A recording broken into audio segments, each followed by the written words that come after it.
Reimbursement కావచ్చు, ఆరోగ్యశ్రీ కావచ్చు, లేకపోతే పేద ప్రజలకు ఎన్నికల్లో ఇచ్చిన 6 గ్యారంటీలలో ఏదైనా ఒక గ్యారంటీ ఆలస్యమైందంటే ఆ పాపం ఈ పాపాత్ములది అధ్యక్ష. ఈ పాపాల భైరవులు రాష్ట్రాన్ని అమ్మేసి, కోకపేట అమ్మిరి, ఔటర్ రింగ్ రోడ్ అమ్మిరి, హైదరాబాద్ భూములు అమ్మిరి, హైటెక్ సిటీ అమ్మేసిరి, ప్రతిదీ అమ్మేసింది అధ్యక్ష. వైన్ షాపులు లాస్ట్కు మన ఏమంటారు మన మన మన బలహీనతను కూడా 6 నెలల ముందుగానే అమ్మేసుకున్నారు అధ్యక్ష వైన్ షాపుల పేర్ల మీద. ఒక్క వైన్ షాప్ ఇస్తామంటే 100 అప్లికేషన్లు తీసుకున్నారు, వాళ్ళ పైసలు కూడా వాపసు ఇవ్వలేదు అధ్యక్ష. పాపం ఏదో వ్యాపారం అవుతుందని వాడు 50 వేలు కడితే 1000 కోట్ల రూపాయలు అవి కూడా కొల్లగొట్టి, అంటే వ్యసనాలు ఉన్న వాళ్ళను కొల్లగొట్టారు, వ్యాపారాలు చేసిన వాళ్ళని కొల్లగొట్టారు, 60 ఏళ్ళు మనం సృష్టించిన సంపదను కొల్లగొట్టారు, కాంట్రాక్టర్ల పేరు మీద కొల్లగొట్టారు, బ్యాంకుల పేరు మీద. అధ్యక్ష, ఏమైనా అప్పు తెచ్చుకుంటే మిత్తి అనేది అడుక్కుంటాం మనం, అరే తక్కువ చేయబా మిత్తి ఎట్లా ఇట్లా అయితే అని.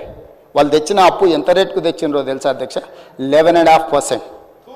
ఊరి తీసినా తప్పు లేదు అధ్యక్ష. 11.5%. ఎక్కడైతే జైకా, వరల్డ్ బ్యాంక్, ప్రపంచంలో గొప్ప గొప్ప బ్యాంకులు కొన్ని ప్రాజెక్టులకు 2% నుంచి 4% మిత్తితో అప్పులు ఇచ్చేది ఉంటే 11.5%తో అప్పులు తేవడం వల్ల ఈరోజు వేలాది కోట్ల రూపాయలు మిత్తికే కట్టాల్సి వస్తుంది అధ్యక్ష. ఇంత ఆర్థిక నేరం ఇతర దేశాలలో పాల్పడి ఉంటే ఊరి తీసి ఉండేటోళ్ళు అధ్యక్ష. దుబాయ్ లాంటి దేశాలలో బజార్లో నించోబెట్టి రాళ్లతో కొట్టి చంపేటోళ్ళు అధ్యక్ష. ఇంత బాధ్యత లేకుండా 11.5%తో అప్పులు తెచ్చే వాళ్ళు ఈ దేశంలోనే ఎవరు లేరు అధ్యక్ష. నేను ఎందుకు ఢిల్లీకి పోయిన అధ్యక్ష 20 సార్లు 23 సార్లు 50 సార్లు ఆర్థిక శాఖలో ఉండే నిపుణులను కాళ్ళు పట్టుకోవాల్సిన పరిస్థితి వచ్చింది అధ్యక్ష. కనీసం నా డెట్ రీస్ట్రక్చర్ చేయి, రేట్ ఆఫ్ ఇంట్రెస్ట్ 11.5% నుంచి కనీసం 7%కో 8%కో తగ్గించు అని 4-5% మిత్తి తగ్గించుకుంటే నాకు నెలకు 1000 కోట్ల రూపాయలు మిగులుతాయి. ఆ 1000 కోట్ల రూపాయలు ఏదైతే young India integrated residential schools, SC ST BC మైనారిటీలకు ఏవైతే రెసిడెన్షియల్ స్కూల్స్ ఇచ్చామని గొప్ప చెప్తున్నారు, ఒక్క స్కూల్ బిల్డింగ్ అనే కట్టిరా అధ్యక్ష. కోళ్ళ ఫారంలో కోళ్ళ బుట్ట కింద కోళ్ళను కమ్మినట్టు 4 రూమ్లలో 100,000 మంది పిల్లలు వండుకుంటున్నారు అధ్యక్ష. ఆడపిల్లలకు బాత్రూమ్ లేక 4 గంటల నుంచి ఆ పిల్లలు లైన్లో నించుంటున్నారు అధ్యక్ష. ఆడపిల్లలకు బాత్రూమ్లకు సమస్య ఉందని మంచినీళ్ళు తాగుతలేరు అధ్యక్ష. ఆడపిల్లలు హృదయ విదారకంగా ఉన్నాయి అధ్యక్ష. జీవోలు ఇచ్చేసి హాస్టల్ పెట్టేసి ఎస్సీ ఎస్టీ బీసీ మైనారిటీ పిల్లలు కాబట్టి వాళ్ళు చావని అని వాళ్ళ కర్మకు వదిలేసి ఆ పిల్లల జీవితాలతో చెలగాటమాడి ఇవాళ 10 నెలల్లో మీరు ఏం చేయలేదు, హాస్టళ్లలో చచ్చిపోతున్నారని సిగ్గు లేకుండా తిరుగుతున్నారు అధ్యక్ష. ఇన్ని 100 హాస్టల్ ఇచ్చిన రెసిడెన్షియల్స్ అంటారు కదా, 10 ఏళ్లలో మీరు ప్రగతి భవన్ కట్టుకున్నారు, మీరు సచివాలయం కట్టుకున్నారు, మీరు ఫామ్ హౌజులు కట్టుకున్నారు, 33 జిల్లాలలో పార్టీ ఆఫీసులు కట్టుకున్నారు, టీవీలు పెట్టుకున్నారు, పేపర్లు పెట్టుకున్నారు, 1000 కోట్ల రూపాయల వ్యాపారాలు చేసుకున్నారు. కానీ ఆ పేదోళ్ళ పిల్లలు చదువుకొని హాస్టల్స్ కట్టిరా అధ్యక్ష. లక్షలాది పిల్లలు అధ్యక్ష, మన పిల్లలు అధ్యక్ష. ఎవరి పిల్లలు అధ్యక్ష? వాళ్ళు మీకు అధికారం కట్టబెట్టిన వాళ్ళ తల్లిదండ్రులు కాదా? వాళ్ళు మన కుటుంబ సభ్యులు కదా? మీ మీద ఎంత నమ్మకంతో ఎంత విశ్వాసంతో మీకు 2 సార్లు అధికారం అప్పచెప్తే మీ నిర్వాహకం, మీ విలాసవంతమైన జీవితం, మీ సెంటిమెంట్లు, మీకు కావాల్సిన గూడు పుటానీలు తప్ప ఆ పిల్లలకు ఒక గూడు కట్టినరు అధ్యక్ష. 10 ఏళ్లలో ఎన్ని హాస్టల్స్ కట్టినరు? 10 ఏళ్లలో ఎప్పుడైనా వాళ్ళ మెస్ ఛార్జెస్ నువ్వు టైంకి ఇచ్చినవా? 10 ఏళ్లలో ఎప్పుడైనా ఆడపిల్లలకు కాస్మెటిక్ ఛార్జెస్ ఇచ్చినవా? ఆడపిల్లలు తల్లిదండ్రులు సొంత బిడ్డను, పేగు తెంచుకొని పుట్టిన బిడ్డను హాస్టల్లో పెడతారా అధ్యక్ష? ఎంత పేదరికం ఉంటే, ఎంత తప్పని పరిస్థితి ఉంటే ఒక తల్లి, వీళ్ళు శ్రీమంతులు, వాళ్ళ పిల్లల పట్ల వాళ్ళకి ప్రేమ ఉండొచ్చు, కానీ శ్రీమంతులకు వాళ్ళ పిల్లల మీద ఉన్న ప్రేమ పేదోళ్ళకు లేదా అధ్యక్ష? మా దళితులకు, గిరిజనులకు, ఆదివాసులకు వాళ్ళ పిల్లల మీద ప్రేమ లేదా? ఆ ప్రేమ ఉన్నా ఆ ప్రేమను చంపుకొని కప్పి పుచ్చుకొని ఆ ఆడబిడ్డల్ని ప్రభుత్వ పాఠశాలలో చదివించడానికి పంపిస్తే బాత్రూముల్లో కట్టేనందుకు 10 ఏళ్లలో సిగ్గుతో తల వంచుకొని ముక్కు నేలకు రాసి క్షమాపణ చెప్పాలి దళిత గిరిజన ఆదివాసీ సమాజానికి అధ్యక్ష. ఇవాళ మొత్తం జల్లక వారు రావట్లేదు, వారు వస్తారేమో కడుగుదామని సంవత్సరం నుంచి ఎదురు చూసిన అధ్యక్ష. ఇవాళ సందర్భం వచ్చింది కాబట్టి ఈ అంశాలన్నిటిని నేను ప్రస్తావిస్తున్నా అధ్యక్ష. నాకు ఆ బాధ, దుఃఖం, ఆవేదన ఉంది కాబట్టి 40% నెట్ ఛార్జెస్ పెంచిన, 200% కాస్మెటిక్ ఛార్జెస్ పెంచిన, నా ఆర్థిక మంత్రిని పిలిచి స్ట్రిక్ట్ ఇన్స్ట్రక్షన్స్ ఇచ్చిన, నా ఫైనాన్స్ సెక్రటరీకి చెప్పిన, నువ్వు గ్రీన్ ఛానల్ వాళ్ళకి పేమెంట్ లేకపోతే నిన్ను సస్పెండ్ చేస్తానని అధికారిక వార్నింగ్ ఇచ్చిన అధ్యక్ష. ఇది నా నిబద్ధత. నీలాక కాంట్రాక్టర్ల కోసం, కమిషన్ల కోసం ఔటర్ రింగ్ రోడ్ అమ్ముడు, లేకపోతే కోకాపేటలో భూములు అమ్మి కాంట్రాక్టర్లకు ఇచ్చి కమిషన్లు కొట్టలే అధ్యక్ష.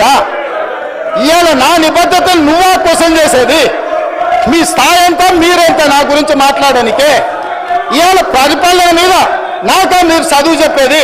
10 ఏళ్ళు సర్వనాశనం చేసి, రాష్ట్రాన్ని తాకట్టు పెట్టి, రాష్ట్రాన్ని బొందలగడ్డ వేసి, 56 లక్షల మంది స్టూడెంట్ జీవితాలతో చెలగాటమాడి, పోటీ పరీక్షలు పెట్టకుండా, బడులు జరపకుండా, 10వ తరగతి పరీక్షలు నిర్వహించలేని సన్నాసులు, 12వ తరగతి పరీక్షలు పేపర్లు దిద్దలేని సన్నాసులు, పబ్లిక్ సర్వీస్ కమిషన్ క్వశ్చన్ పేపర్ల లీకులు మీరా వచ్చి నాతో మాట్లాడేది అధ్యక్ష. అందుకే అధ్యక్ష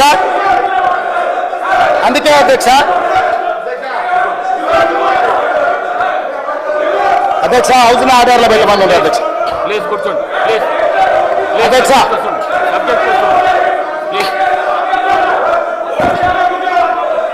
అధ్యక్ష ఇంతకుముందే అధ్యక్ష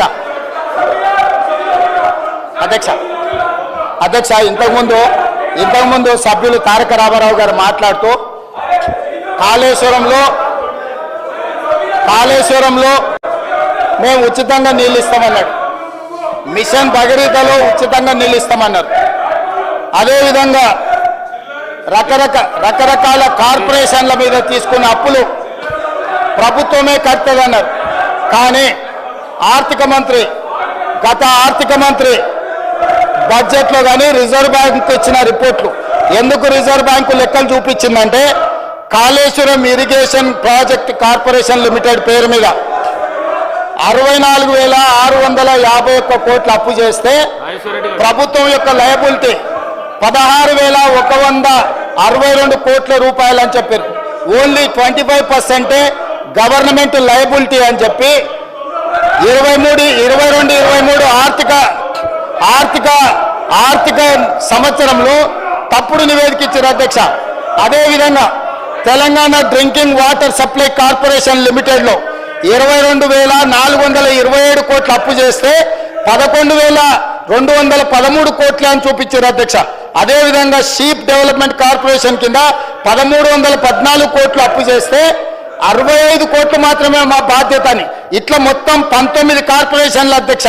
Telangana state water resources infrastructure development corporation limited, discoms, Telangana housing corporation limited, TG road development corporation limited, HMW SSB corporation, TG road transport corporation, sheep development corporation, Telangana urban finance and infrastructure development corporation limited, TS power corporation limited, TG fishermen cooperative societies federations limited, Telangana industrial infrastructure corporation, ITE and C fibre grid corporation, police housing corporation, horticulture development corporation, Hyderabad metro rail limited, Telangana dairy development cooperative federation limited, greater Hyderabad municipal corporation limited. వీటన్నిటి మీద వీళ్ళు చేసిన 19, ఇంకా నేను civil supplies corporation కొన్ని కార్పొరేషన్లు తీసుకోవాలి, only 19 కార్పొరేషన్లు నేను తీసుకున్నా అధ్యక్ష. ఈ 19 కార్పొరేషన్లలో వీళ్ళ సమయంలో వీళ్ళు చేసినప్పు 1,29,283 కోట్ల 60 లక్షల అధ్యక్ష. వీళ్ళు ఏం చెప్పారు? ఇవన్నీ వాళ్ళే కట్టుకుంటారు, మాకేం బాధ్యత లేదు, ఇందులో ఒక దాంట్లో 5%, ఇంకో దాంట్లో 25%, ఇంకొక దాంట్లో 50% మాత్రమే ప్రభుత్వం బాధ్యత. ఆ లెక్క ప్రకారము 38,867 కోట్ల రూపాయలని మాజీ ఆర్థిక మంత్రి గారు బడ్జెట్లో చూపించారు. ఈ బడ్జెట్లో ఉన్న కాపీలు తీసుకెళ్లి reserve bank as it is where it is report ఇచ్చింది. వేరాస్ 1,29,243 crores ఉన్న కార్పొరేషన్ల అప్పును వీళ్ళు తగ్గించి చూపించి 38,867 crores చూపించడంతో దాదాపుగా 80,000 కోట్ల రూపాయలు లెక్కలు అందులో తగ్గినాయి అధ్యక్ష. ఇప్పుడు నేను సూటిగా అడిగేది, ఇంతకుముందే సభ్యులు తారక రామారావు గారు మాట్లాడుతూ ఒక మాట అన్నారు, కాళేశ్వరం కార్పొరేషన్ కింద రైతులకు ఫ్రీగా నీళ్ళు ఇస్తామని, వాటర్ గ్రిడ్లో 100% ఫ్రీగా నీళ్ళు ఇస్తామని. వారు అట్లా చెప్పిండ్రా? హరీష్ రావు గారు ఏం చెప్పిండ్రు? ఇందులో 75% వసూలు చేస్తామని రాసిండు అధ్యక్ష. 25% ప్రభుత్వం బాధ్యత, 75% ఆ 25% దీని నుంచి. అదేవిధంగా డ్రింకింగ్ వాటర్లో 50% వసూలు చేస్తామని రాసింది అధ్యక్ష. అదేవిధంగా అదేవిధంగా షీప్ డెవలప్మెంట్ కార్పొరేషన్ల 95% వసూలు చేస్తామని అడిగింది అధ్యక్ష. మా బీర్ లైలే ఈయన ఉన్నాడు. మా గొర్రె కాపరులకు ఏదైతే ఈ పథకం ఇచ్చిండ్రో గొర్రెల బర్రెల పథకంలో 100% ఫ్రీగా అని వాళ్ళు చెప్పారు. వాళ్ళు కొంత ఫీజు కట్టుకుంటే మిగతాది వీళ్ళు ఇచ్చేది ఏదైతే ఫండ్ ఉందో ఇక్కడ 95% గొర్రె కాపరుల నుంచి వసూలు చేస్తామని ఇక్కడ రాసిండ్రు అధ్యక్ష. అదేవిధంగా అధ్యక్ష తెలంగాణ అర్బన్ ఫైనాన్స్ ఇన్ఫ్రాస్ట్రక్చర్ అంటే ఇక్కడ చేసే దాంట్లో 5% మాత్రమే వసూలు చేస్తాం, 5% మాత్రమే స్టేట్ గవర్నమెంట్ కడతాం, మిగతా మొత్తం మేము వాళ్ళు ఎవరైతే ఉపయోగించుకుంటారో వాళ్ళ దగ్గర. అంటే ఈరోజు ప్రభుత్వానికి ఇంకా ఎక్కువ అప్పులు చేసుకోవడానికి దొంగ లెక్కలు రాసి ప్రభుత్వానికి ఇంకా అప్పులు చేసుకోవడానికి వెసులుబాటు ఉందని ఇంకొక 1,00,000 కోట్లు మళ్ళా అప్పులు తెచ్చి అత్యధిక వడ్డీతో తెచ్చి వాటిని కూడా కొల్లగొడదామని కుట్రతోని దొంగ లెక్కలు చూపించి పాపం చంద్రశేఖరరావు గారు కూడా ఈయన కంటే ముందు ఆర్థిక మంత్రి ఉన్నాడు. పాపం ఆయన ఉన్నట్టు చూపించిండు. ఆయన దొంగ లెక్కలు చూపించాలి. యువతలు ఏం లెక్క ఉందో ఈ పట్టికలు ఉన్నదే చూపించండి. ఆయన అంతకంటే ముందు పోయిన ఆయన ఆ వెనకాల ఉన్న ఆయనకు చాలా మంచి మిత్రుడు కేసులు ఇచ్చి బయటికి తోలిండు కదా, ఆయన పేరు ఈటెల రాజేందర్ కూడా ఈ దొంగ లెక్కలు చూపించలేదు అధ్యక్ష. పాపం ఆయన కూడా ప్లెయిన్గా ఉన్నట్టు చూపించండు. ఈటెల రాజేందర్ 5 ఏళ్ళు, చంద్రశేఖరరావు గారు 1 సంవత్సరం, 6 సంవత్సరాలు నేను చెప్పిన 1,29,000 కోట్ల ప్రకారం రాష్ట్ర ప్రభుత్వం అప్పులు తెచ్చిందని రిజర్వ్ బ్యాంకుకు బడ్జెట్లో పెడితే ఘనత వహించిన ఈ పెద్ద మనిషి వచ్చి దీన్ని తగ్గించి 38,000 కోట్లకు చూపించి ఈయన వ్యవహారం ఎట్లుందంటే క్వశ్చన్ పేపర్ ఈయనే తయారు చేసిండు, పరీక్షలు ఈయననే రాసిండు, పరీక్షల పేపర్లు ఈయననే దిద్దిండు. నాకు సన్మానించాలి. 100కి 110 మార్కులు వచ్చినాయి నాకు అని.